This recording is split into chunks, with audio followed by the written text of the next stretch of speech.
السلام عليكم ورحمة الله وبركاته، ازيكم عاملين ايه؟ يا رب تكونوا بخير. وحشتوني كتير كتير. النهارده ان شاء الله جيت لكم فيديو جديد. بس طبعا ما تنسونيش بقى في اللايك الجميل بتاعكم، واللي لسه اول مره بيشوفنا وما اشتركش ينزل يشترك حالا ويفعل زرار الجرس عشان يوصل له اشعار بكل فيديو جديد انا بنزله. يلا بينا بقى نبدأ الفيديو بتاعنا النهارده. بصوا بقى كده. قمت كده بقى احضر فطار كده خفيف. قولوا لي بقى تعرفوا دي ولا ما تعرفوش؟ اللي يعرفها واسمها غير اللي انا هقوله يكتبوا لي في الكومنتات. يعني احنا بنسميها مخروطة. قولوا لي بقى انتوا بتسموها ايه عندكم؟ اكلة دي طبعا صعيدية. فاحنا كده كنا عاملين مخروطة. فقلنا هنفطر يعني الصبح ايه فطار كده ايه في السريع. مخروطة وطلعت لبن. هغلي لبن وانا هاكلها بالعسل. ومحمد وبيري هياكلوها باللبن وانا بالعسل. وطبعا مجهزة الفينو جنبي عشان طبعا اعمل سندوتش جبنة لازم احدق بعديها على طول. انا هنا حطيت بقى نص كيلو لبن، بس يعني هغلي نص كيلو. لان هو محمد بس اللي هياكل باللبن هو وبري. وانا هاكلها بالعسل. وبس هحط بقى اللبن يغلي على البوتاجاز. والمخروطه هسخنها في الميكرويف كده ايه على السريع. وده طبعا العادي بتاعي والطبيعي بتاعي ان اللبن يفور مني. اه والله بس انا كنت حاطه نص كيلو بس. انا غليت نص كيلو لبن فالحمد لله فار ولازم يفور قدام عيني وانا واقفه. عملت نص كيلو لبن بس لان كان عندي كوبايه لبن هزودها عليه يعني. فشلت النص وعملت النص. على يعني ايه ادي محمد وبيري بس ايه هم ياكلوا المخروطه باللبن. وبعد كده بقى ببدأ ان انا احط المخروطه في الطبق وتبقى يعني لما الاقيها طويله كده شويه. ب ب باحب إن أنا أقطّعها عشان إيه، لمّا ييجوا ياكلوها ما تقعدش إيه، بُصّوا بقى إيه اللي هو تنطور لبن بقى كده من كل حتّة يعني. فعشان كده باحب إن أنا إيه، أقصّرها شوية.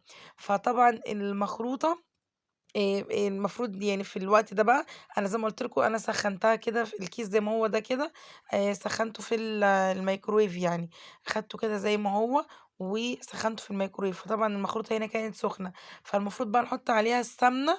معلقة سمنة كده على كل طبق يعني على حسب ما كل واحد ما يحب يحُط السمنة يعني. ونعملها كده إيه، يعني بإيدينا كده نسيّحها. بس أنا لأ، اختصرت الخطوة دي ومسكت معلقة السمنة بتاعتي وحطيتها على اللبن وهو سخن. وخلاص بقى يعني أنا حطيت السمنة على اللبن على طول. وطبعًا اللبن كنت محلياه بالسكر. وكده اللي هي المخروطة اللي باللبن يعني. واللي بالعسل باحط عليها شوية عسل. وبعد كده إيه، خلاص ده كده الفطار بتاعنا. طبعًا عملت الفطار كده بسرعة في السريع يعني. إحنا كنا نازلين نشتري شوية حاجات للبيت، حاجات يعني للمطبخ وكده. فقُلنا بقى إيه أعمل الفطار ده كده إيه في السريع يعني. المخروطة اللي باللبن واللي بالعسل. وحمزة برضه كَل معانا وبرضه عملنا ساندوتشات جبنة. ويعني إيه، كَلنا فطار كده إيه خفيف سريع يعني. عشان خاطر نازلين نشتري حاجات يعني للبيت أو المطبخ أو مشتريات الشهر يعني. أهو بُصّوا بقى شكلها عامل إزاي. المهم هنا بقى كنا خلاص رُحنا رجعنا. إحنا ما رُحناش المرّة دي هايبر ولا رُحنا آآ هايبر زي ما كل شهر يعني مش كل شهر. زي ما كل فترة كده وفترة والتانية بنروح هايبر. لأ، يعني إحنا ممكن نروح هايبر مرّة ونقعد مثلًا مرّتين، 3، 4 نجيب هنا من عندنا هنا من المولات اللي بتبقى حوالينا دي. فعندنا هنا كذا سوبر ماركت يعني ماركتات كبيرة. فبننزل نجيب منها. فالمرّة دي برضه كنا نازلين نجيب الحاجات بتاعة الشهر يعني منها وكده. كنا هنا خلاص نزلنا وجينا. عايزة أقول لكم هنا كانت في يعني اللحوم كنت بُص باشوف يعني الشنطة بتاعة اللحوم عشان أدخّلها في الفريزر على طول يعني. بُصّوا بقى قبل بقى ما أوريكم الحاجة اللي أنا جبتها. المهم إيه، جيت كده قُلنا عايزين برضه نعمل عشا خفيف. إحنا يعني برّه بقى يعني كلنا كلنا جبنا وافل و والعيال برضه حلويات ومش عارفة إيه وكده يعني قضيناها برضه.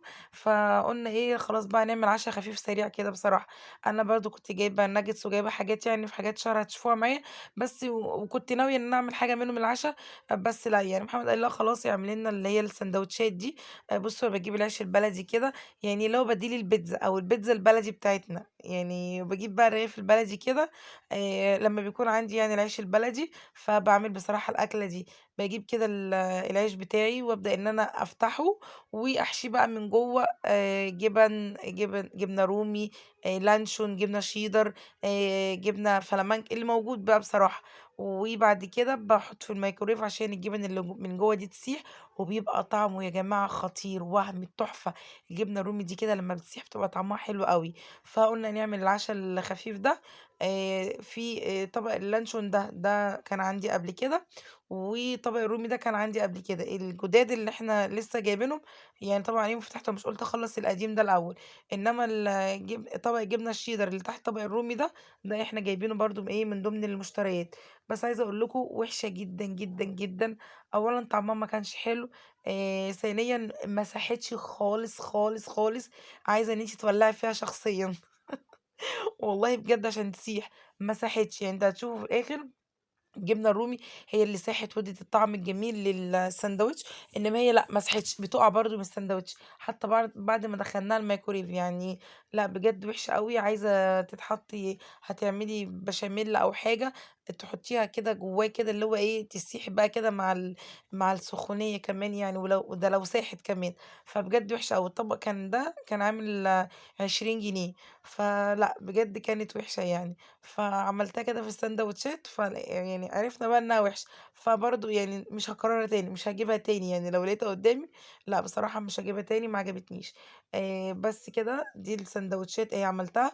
وطلعت بقى برضه 3 بيضات برضه، وهعملهم كده بيض اومليت، واحط معاهم طبقه بيض اومليت. يعني حطيت طبقه لانشون وجبنه رومي والاومليت او اللي هي طبقه اومليت، وطبقة من الجبنة الشيدر اللي هي الحمد لله ما بتسيحش دي خالص يعني.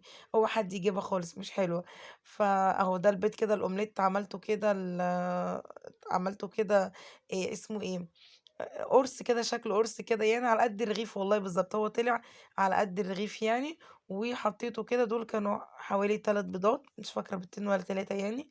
وعملتهم كده القراص دي كده، وحطيتهم في السندوتشات. وبعد كده بدخل السندوتشات دي الميكرويف. يعني هي دقيقة خلاص كل حاجة بتسيح ما عدا الجبنة الشيدر اللي قلت لكم عليها. ما بتسيحش خالص. جربتها تاني على فكرة بعد كده يعني، وزودت برضو المدة في الميكرويف، وبرضو الحمد لله ما سحتش خالص يعني. فلا ملهاش اي لازمة يعني. اهو بصوا بقى شايفين بحط كده البيض. فعايزة اقول لكم بجد سندوتش حلو قوي.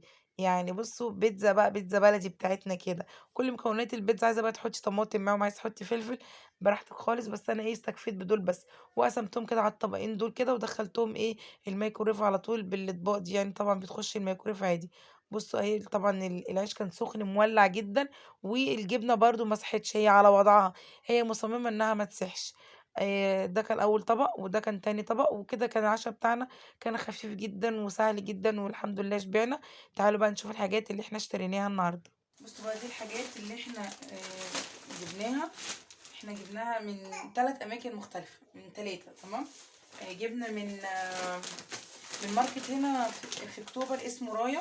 طبعا اللي من سكان اكتوبر هيكونوا عارفينه، او من الاخص اللي هو عند الاسكان يعني هيكونوا عارفينه. رايا. وجبنا من بيم صح متهيألي اسمه كده والتالت كان اسمه متهيألي الجزاوي، اسمه سوبر ماركت الجزاوي تمام. جبنا من هنا حاجات وجبنا من هنا حاجات وجبنا من هنا حاجات يعني خدنا من كل مكان السعر اللي هو يعني اقل حاجه فيهم، اقل سعر فيهم. هو مش ارخص سعر يعني موجود، بس هو اقل سعر في ال3 يعني. المهم جبنا ايه تاني. طيب خلينا بس نشوف دول الاول. ده ده دي ده من رايا. جبنا دي لحمه مفرومه تمام، ده كيلو. دي كان عامله هما الاتنين وزن على بعض عاملين 235. الوزن كام بقى؟ لا يعني الاتنين الطبقين عاملين كيلو. هو الاتنين كيلو يعني. ده كيلو عامل 235 تمام. طبعا هحطها في الفريزر لاني انا نسيته، لان انا دخلت السجق في الفريزر. كنا جايبين برضو سجق ودخلناه الفريزر. فهنحط دول في الفريزر ونشوف ايه تاني. جبنا برضو دقيق. جبت 4 كيلو. ده من بيم. ده من بيم.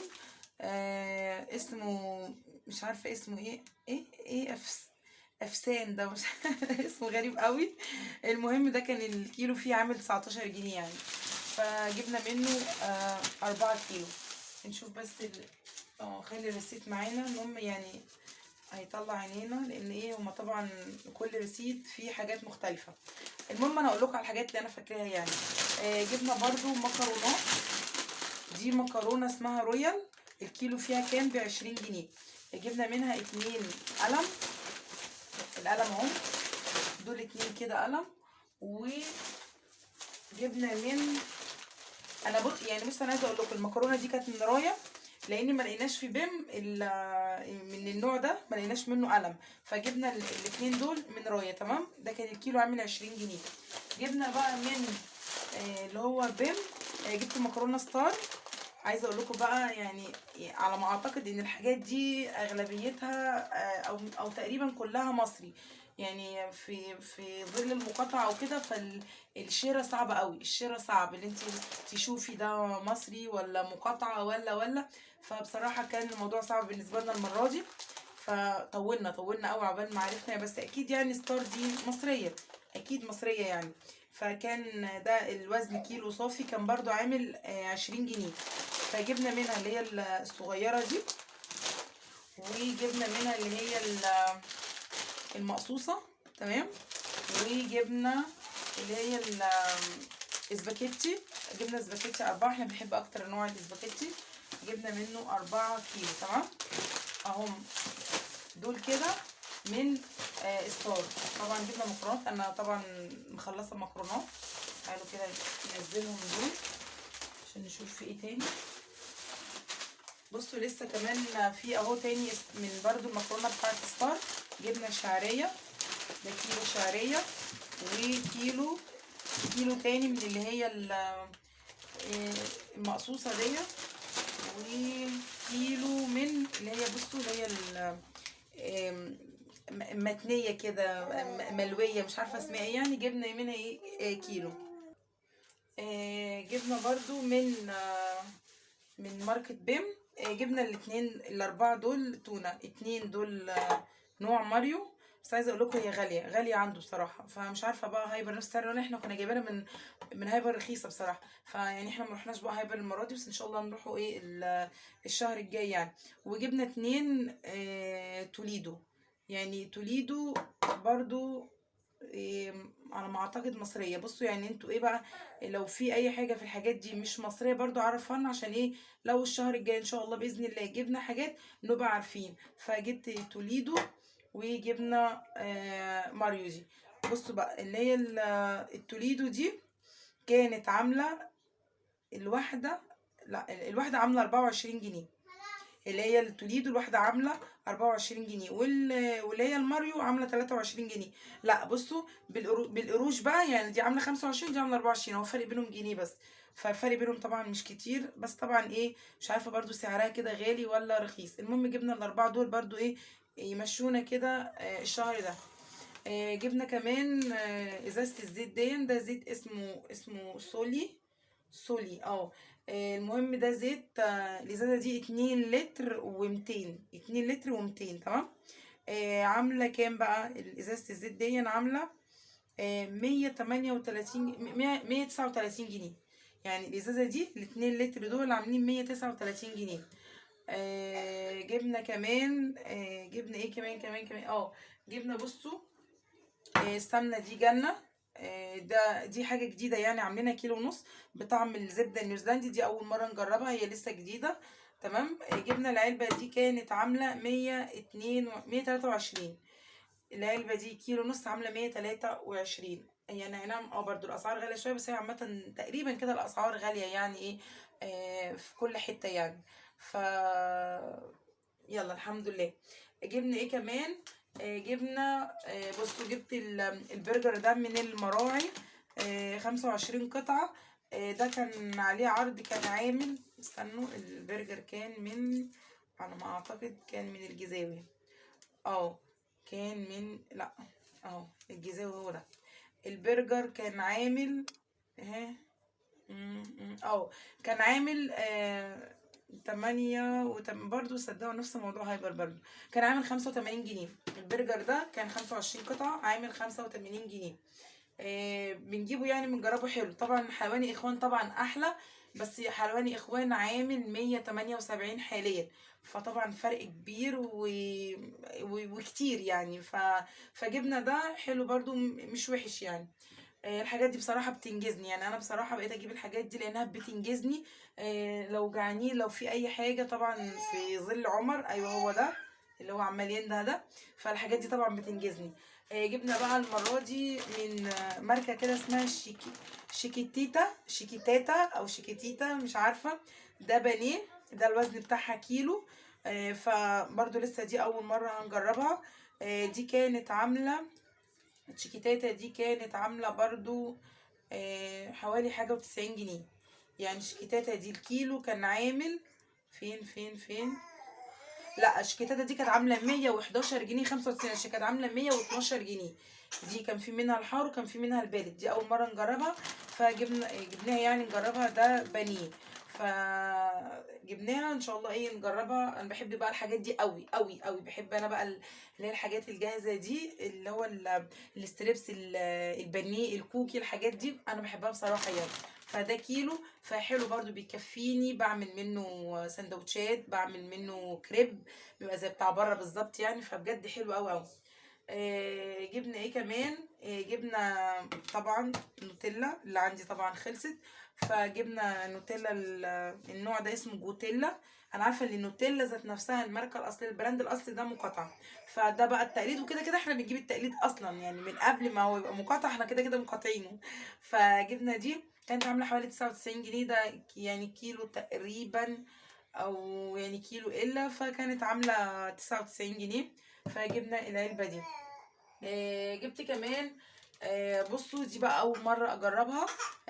شوربه كريمه الدجاج من ماجي. انا سمعت حد قبل كده انه قال عليها حلو بصراحه، فانا يعني كنت حابه ان انا اجربها، فجبتها المره دي. قلت ان شاء الله عايزه اجربها. دي كانت عامله، الكيس ده كان عامل 20 جنيه. الكيس ده شوربه كريمه الدجاج من ماجي عامله 20 جنيه. هو في شرب كتير وحاجات كتير، بس انا قلت هجرب دي الاول ونشوف طعمها يبقى عامل ازاي. ولو كان كده بقى ايه نجرب كل مره نوع من الاطعمه اللي هي بتبقى ايه موجوده. فده كان عامل 20 جنيه، فاكراه طبعا. جبنا كمان الكاتشب ده. احنا كل مره بنجيب اللي هو اسمه شيفي. ايوه شيفي، خلاص قرب يخلص عندنا، فاضل فيه يعني حاجه بسيطه. فجبت له بقى المره دي الكاتشب ده. برضو كيلو. كان عامل كام استنى اقول لكم كان عامل كام. هو كان على ما اعتقد برضو من بيم، ايوه. كان عامل 30 جنيه. ده كيلو كان عامل 30 جنيه. فكان في منه حار وعادي، فجبنا العادي. جبنا كمان بقى الجبن اهي. جبنا عبور لاند، ودي عبور لاند شيدر، ودي عبور لاند اسطنبولي، ودي دومتي.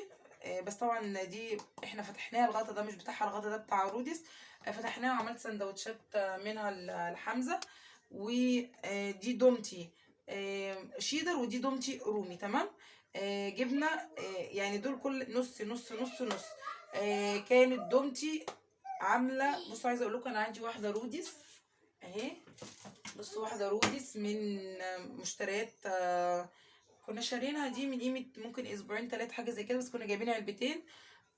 فرودس دي كانت عامله 43 جنيه. كانت عامله 43 جنيه. طبعا بما انه في الاخر كله جبن نباتي الدهن يعني، كله طبعا واحد. فدي كانت ارخص يعني، دومتي كانت ارخص، وعبور لاند بصوا عبور لاند كانت الواحده عامله 31 جنيه. وروديس كانت عامله 43 جنيه. 43 جنيه من 31، فطبعا الفرق برضو يعني حلو. يعني فرق معدي، خصوصا ان احنا عايزين كذا واحده يعني. طبعا بتنفع لي برضو سندوتشات وكده، فبصراحه يعني واحده مش هتنفع يعني. فطبعا الفرق لما نجيب كذا واحده يبقى الفرق بتاعها كبير يعني. ايه تاني يبقى عبور لاند كانت عامله 32 جنيه. ودومتي كان من مكان تاني. دومتي كانت من الرايه. كانت عامله برضو 33. يعني الفرق بينهم ايه جنيه برضو، مش حكايه يعني. جبنا بقى، ده جبت ايه بقى، جبنا اندومي، واللي هو الكيس ده كان عامل 5.5. وجبنا لبن بشاير، يعني بعمل لي بيه النسكافيه وكده يعني، فبصراحة برضو حلو. ده كان عامل 12 جنيه. جبت ايه كمان، جبنا الزبادي ده، زبادي ماكس جهينة او ميكس جهينة، دول الاربعة 3 وواحدة مجانا. دول كانوا عاملين 18 جنيه. يعني التلاتة دول كانوا عاملين 18 جنيه. جبنا ايه كمان، جبت بصوا الجبنة دي اسمها بريجو. برضو يعني ممكن مثلا لو اعمل بشاميل مثلا ولا حاجة، احط منها قطعتين كده على صوص البشاميل، برضو بتبقى تخلي الطعم والقوام احلى. فيعني جبتها كده، يعني مش للسندوتشات دي، للصوصات يعني وكده. فكانت العلبة عاملة 9 جنيه وحاجة، يعني قولوا 10 جنيه. فجبنا منها 2. وجبنا علبة القشطة دي، قشطة اسمها أهلا. العلبة دي كانت عاملة 10 جنيه. تمام. جبنا ايه كمان بقى حبيبة قلبي، جبنا موتزاريلا، موتزاريلا الحمد، حلوة قوي قوي، من الموتزاريلات الجميلة جدا، هي والأطباء بصراحة يعني. ده كيلو كانت عاملة 115 جنيه، طبعا زادت يعني، كانت عاملة 115 جنيه. جبنا ايه كمان، بصوا بقى، ده دول ده ممبار. تمام. يعني هو اصلا لا، احنا مش جايبينه كده، احنا جايبينه في اطباق فل يعني. كل طبق انا يعني بصوا مش عارفه فيه وزن قد ايه. استنوا كده بس، ممكن اوريكم الكيس اهو. بصوا الكيس اهو، يعني الكيس ده كده، دي الميه دي ماده الحفظ بتاعته يعني. تمام. وكمان برضو اكيد بتوزن يعني. المهم الكيس ده فيه شويه اللي انتوا شايفينهم دول، اللي هو متنضف على الاكل على طول. دول 4، جايبين 4 من كده، من الحجم ده كده او المقاس ده كده. دول عاملين الاربعه عاملين يعني 40 جنيه او 43 جنيه، يعني حاجه زي كده. استنوا نشوف كام فين.